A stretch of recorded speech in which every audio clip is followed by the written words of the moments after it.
Hey everyone. So last time I did a whole video of me reading the Bible, actually reading the Bible. I left off in chapter 9 of Genesis. Okay.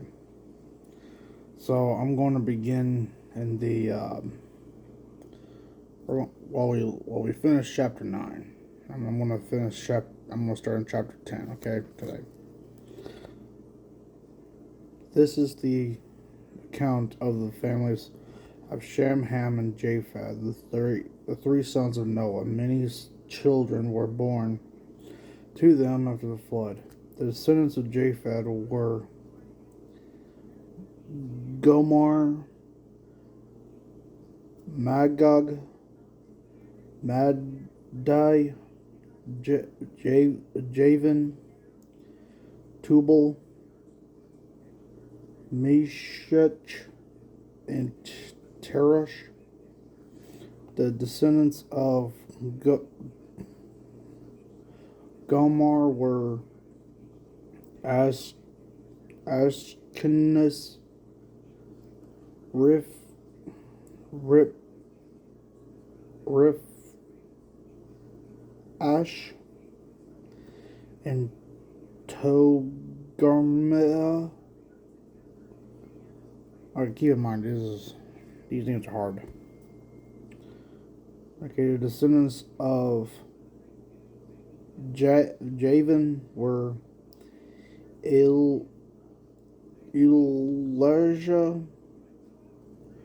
Tarish,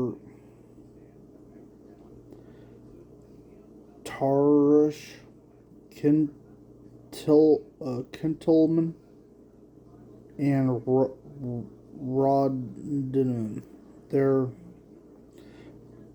descendants became the seafaring people that spread out to various lands which identified by their language, clan, and national identity. The descendants of Ham were Cush, Mizraim, Put, and Canaan. The descendants of Cush were Seba, Hashel, Sabta, Rema,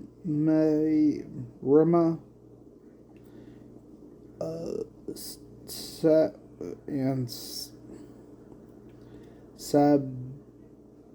Sabteka.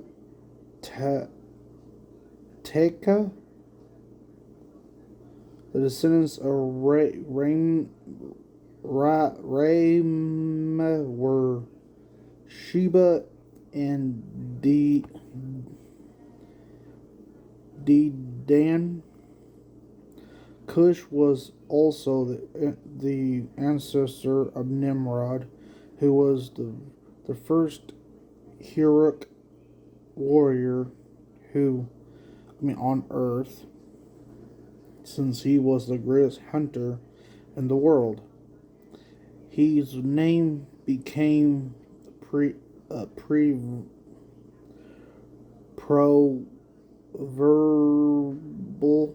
for people who said, "This man is like Nimrod, the greatest hunter in the world."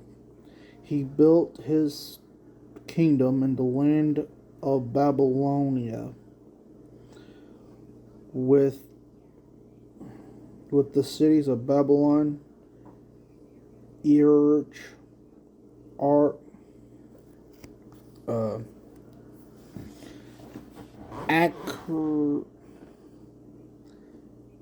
Akkad, and Calneh.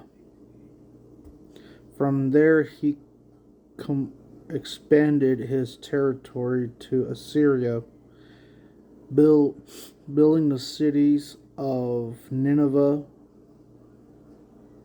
Rehoboth,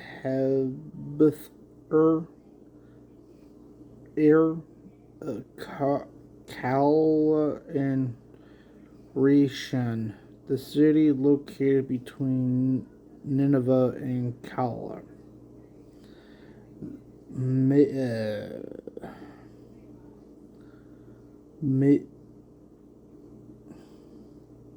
Mizraim was the ancestor of the Lidianites, Amorites, Lehabites, Naphtalites, Pathrusites, Calishites, and the Caphtorites, from whom the Philistines came. Canaan's oldest son was Sidon, the ancestor of the Sinaites. The Canaan was also the ancestor of the Hittites, Jebusites, Amorites, and Girgashites.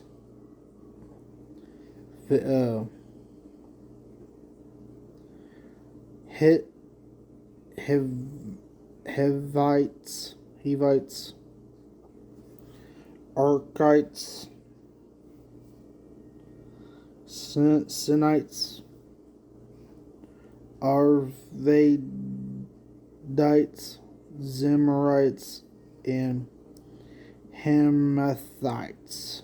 The Canaanite clan eventually spread out, and the territory of Canaan extended from Sidon to the north to Gerar and Gaza, in the south and east as far as Sodom and Gomorrah, Hadma and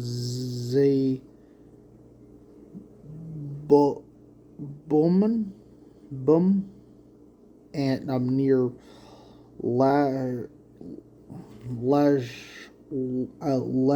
Lasha.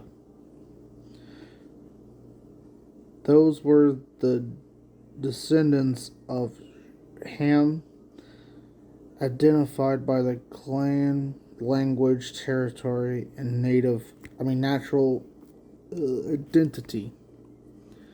The sons were born to Shem, the older brother of Japheth. Shem was the ancestor of the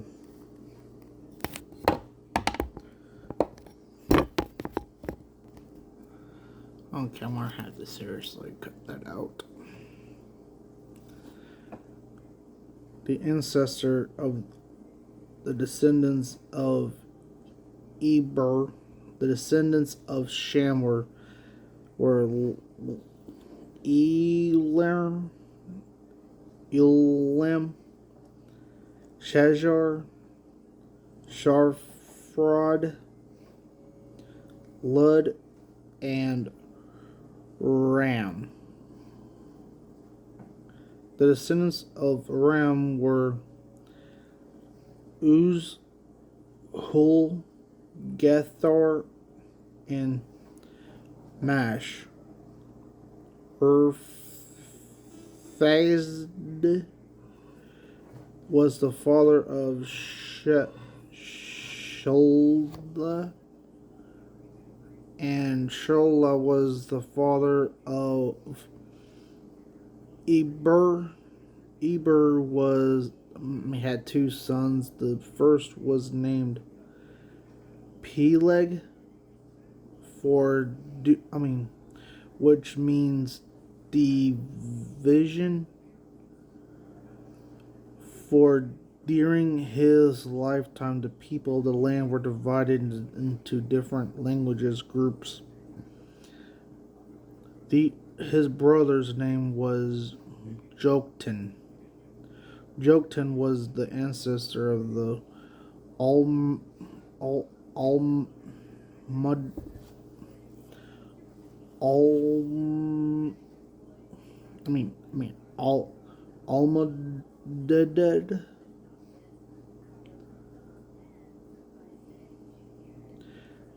She left Hazarm. I cannot say these names. Jeap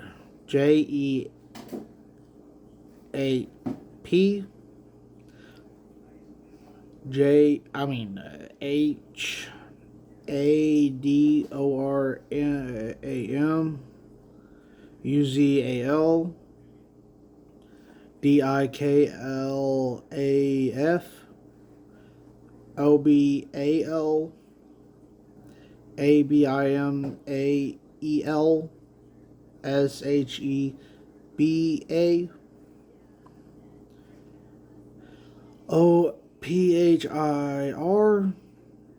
Sheba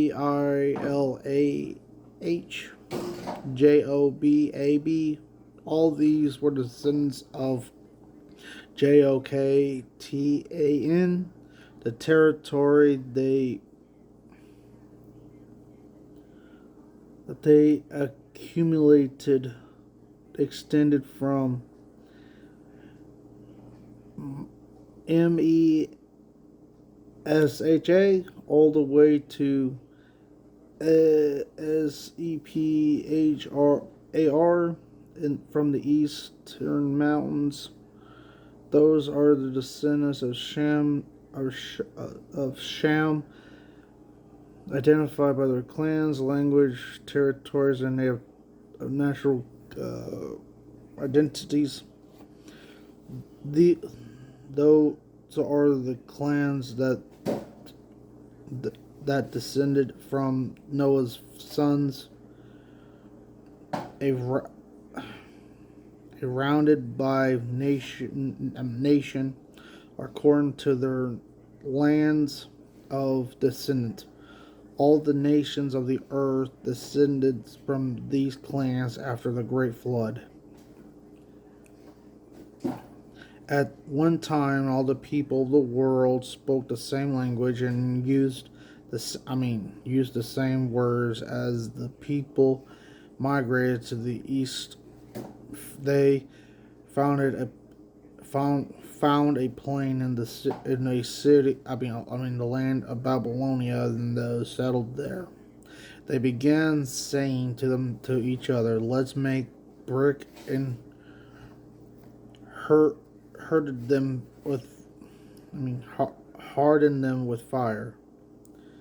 And there, this region, bricks were used instead of stone, and tar was used for mortar.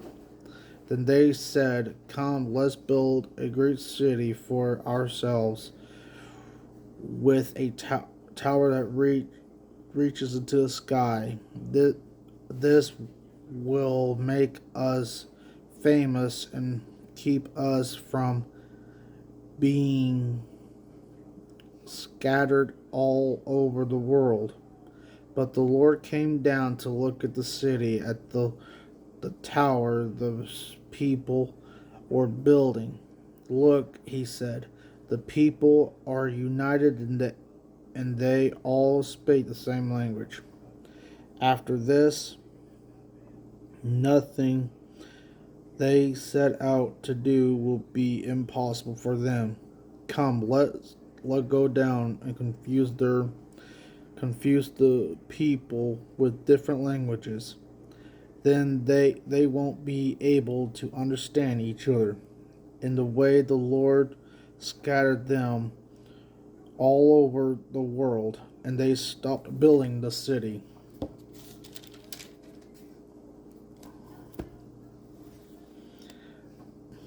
That is the way the city was. That is why the city was called Babel, because that is where the Lord confused the people with different languages at the way he scattered them all over the world. This is the account of Sham's family. 2 years after the great flood, when Shem was 100 years, he became the father of Africa. After the birth of Aphrodite, Shem lived about 500 years and had many sons and daughters. When Aphrodite was 35 years old, he became a father of Shelach.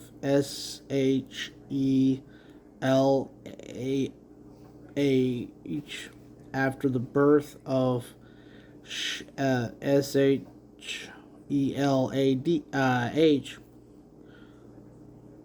Arphaxad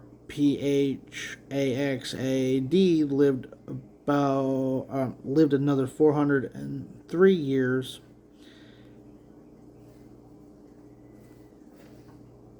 and he had other sons and daughters. Then Shelah was 30 years of age and became the father of Eber.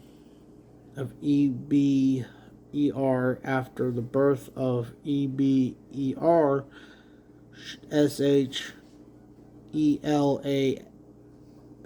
lived about 103 and had other sons and daughters. When Eber was 34 years old, he became the father of Peleg. After the birth of Peleg, Eber lived another 430 and had other sons and daughters. Then Peleg was 30 years old, and he became the father of Reu.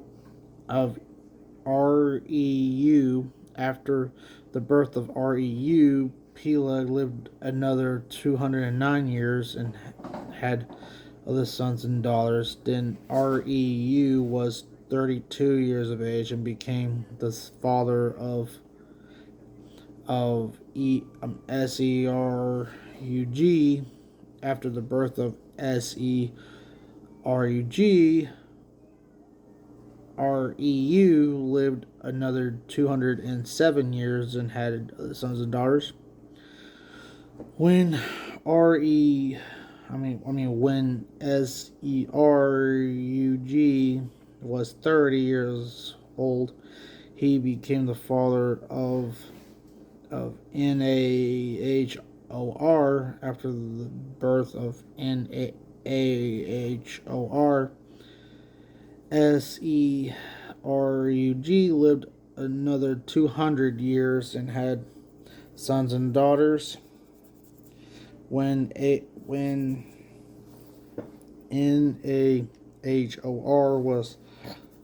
was 29 years old, became the father of Terah.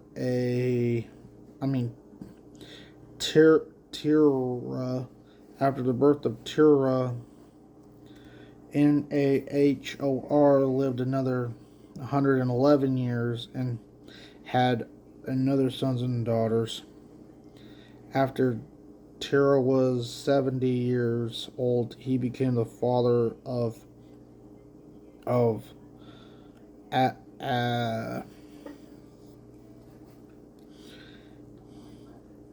Abram,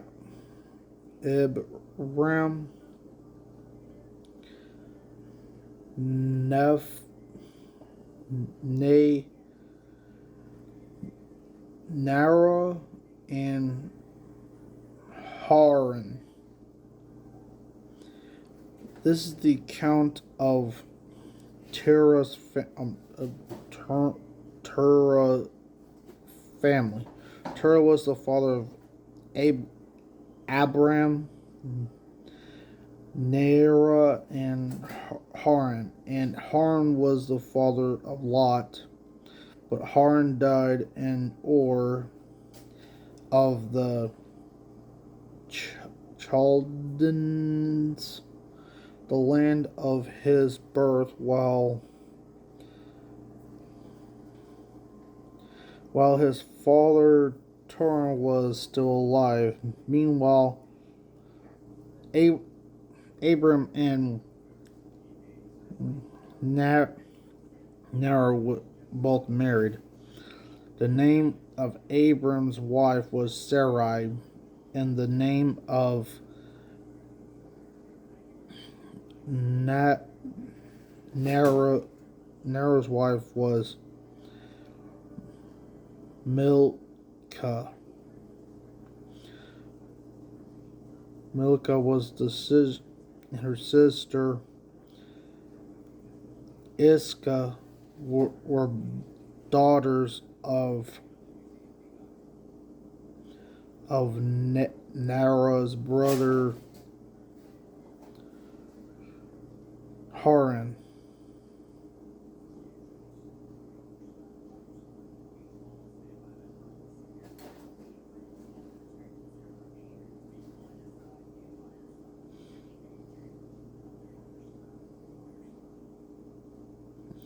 But Sarai was unable to become pregnant and had no children. One day Terah took his son Abram,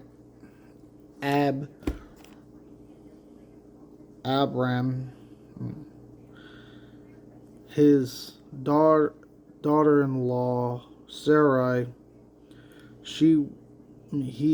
his son Abram's wife, and his grandson Lot, his son Haran's son, and moved away from Ur of the Chaldeans. He was headed for the land of Canaan, but they stopped at Haran and settled there. Terah lived for 205 years and died while still in Haran. The Lord had said to Aram, "Leave your native country, your relatives, and your father's family, and go to the land that I will show you. I will make you into a great nation. I will bless you and make you famous, and you will be a blessing to others. I will bless those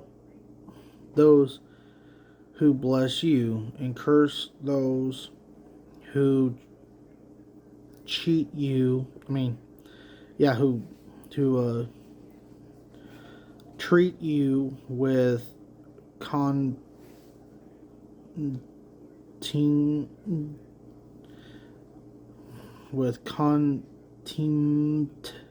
contempt.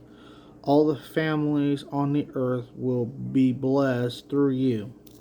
So Abram departed as the Lord had instructed, and Lot went with him. Abram was 75 years old when he left Haran. He took his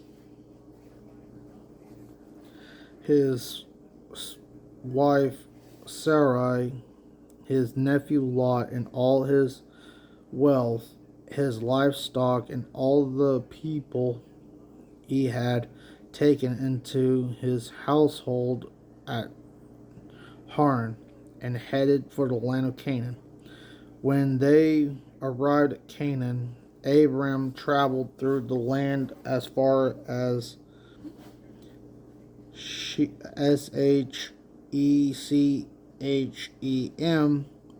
There he set up camp beside the oak of Moreh, Moreh.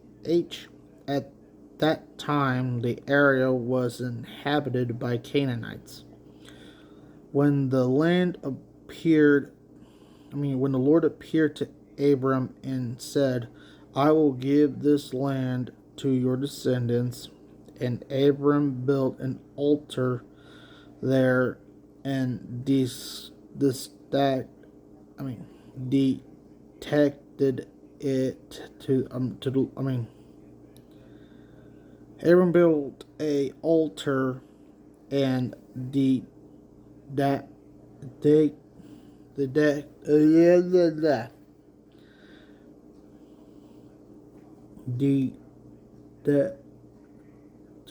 it to the Lord who had appeared to him after that Lord who had appeared to him. Abram traveled south and set up camp in the hill country with Bethel to the west and Ai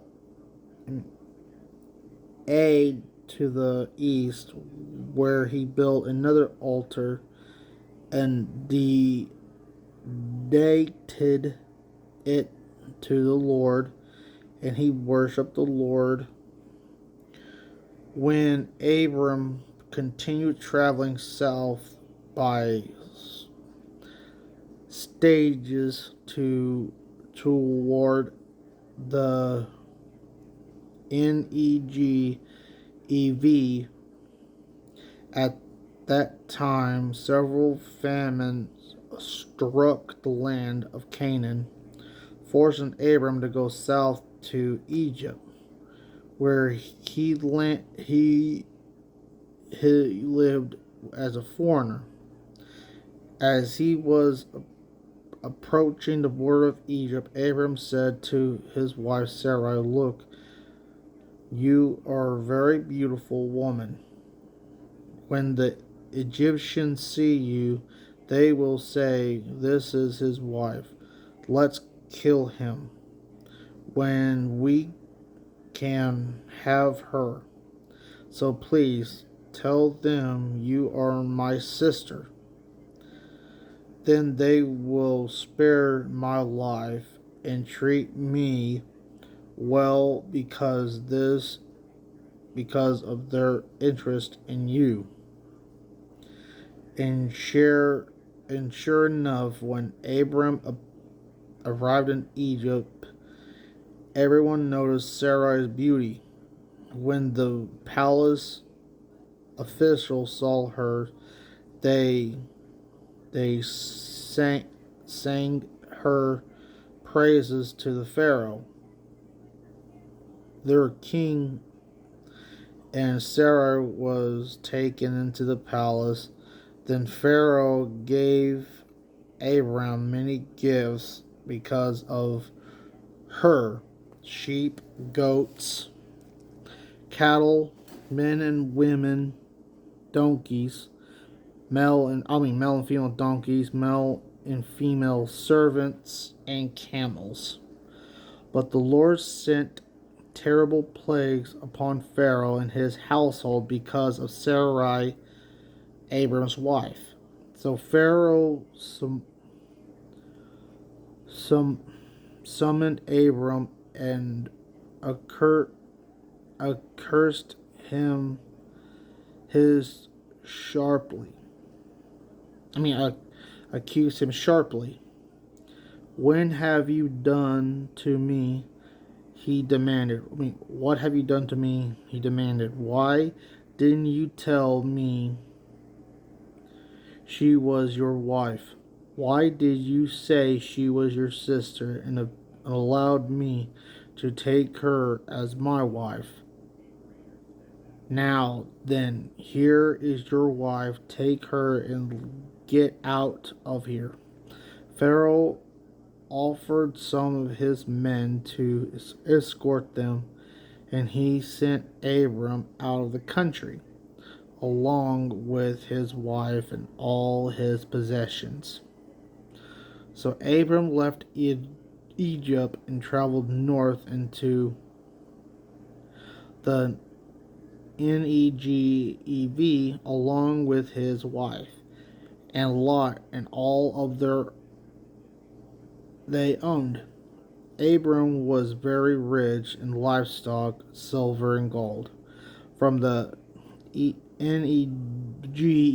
they continued traveling by stages toward Bethel, and they pitched their tents between Bethel and Ai, where they had camped before. This was the same place where Abram had built the altar, and there they worshipped the Lord again. Lot, who had traveled with Abram, had also become very wealthy with flocks of sheep and goats, herds of cattle, and many tents. But the land could not support both Abram and Lot, with all their flocks and herds living so close together. So departs. So I'm a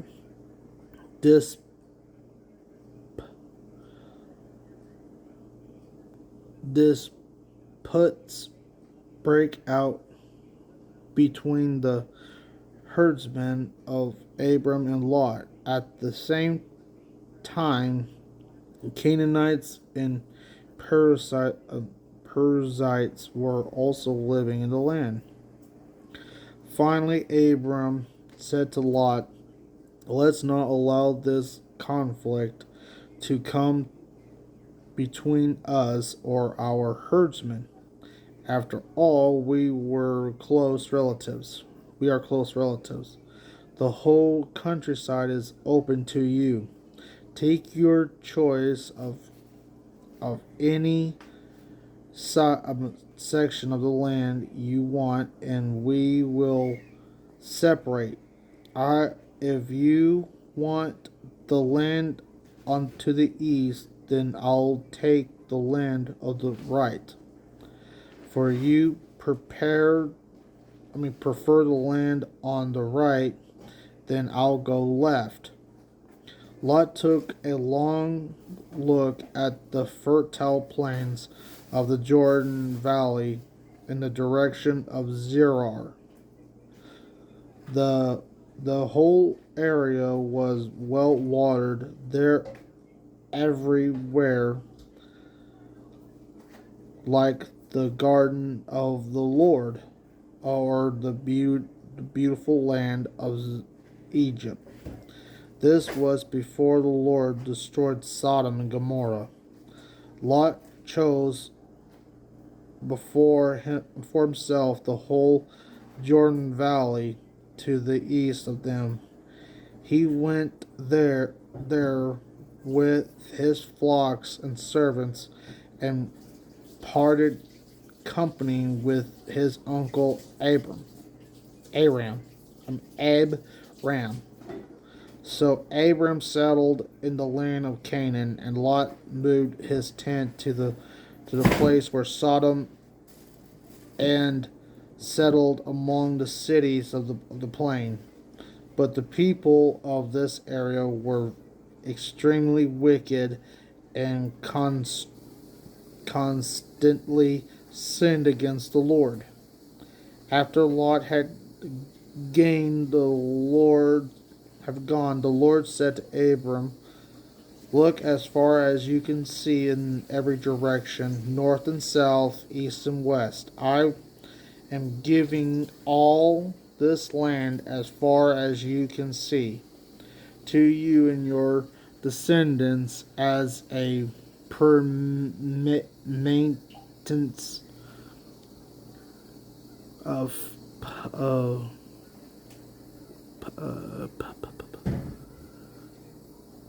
position,